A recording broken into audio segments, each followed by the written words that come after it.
Start. मुंहिंजो नालो मयंक कलानी आहे। मां ॿिए दर्जे में पढ़ंदो आहियां।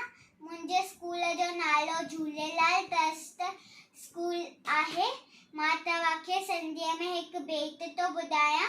मुंहिंजे बेट जो नालो घड़ियाल आहे। 60 सेकंड हिकु मिंट भराए, मिंट 60 वञी कलाक ठाहे, कलाक 24 ॾींहं ऐं राति।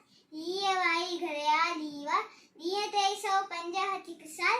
टन टन टन बोले घड़ियाल, भुलिजी भी तू वेना वांदो। धन दौलत खां वक़्तु महांगो आहे कीमती हर हिकु पल।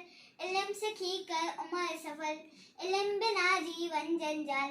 टन टन टन टन बोले घड़ियाल, जो न जायो वक़्तु विञाए, ऊंचो दर्जो सोई पाए। तू भी वक़्त जो कदुर सुञाण, वक़्त वॾे मुल वारो ध्यान। रहो इन रीत सदा खुशहाल। टन टन टन टन बोले घड़ियाल, टन टन टन टन बोले घड़ियाल।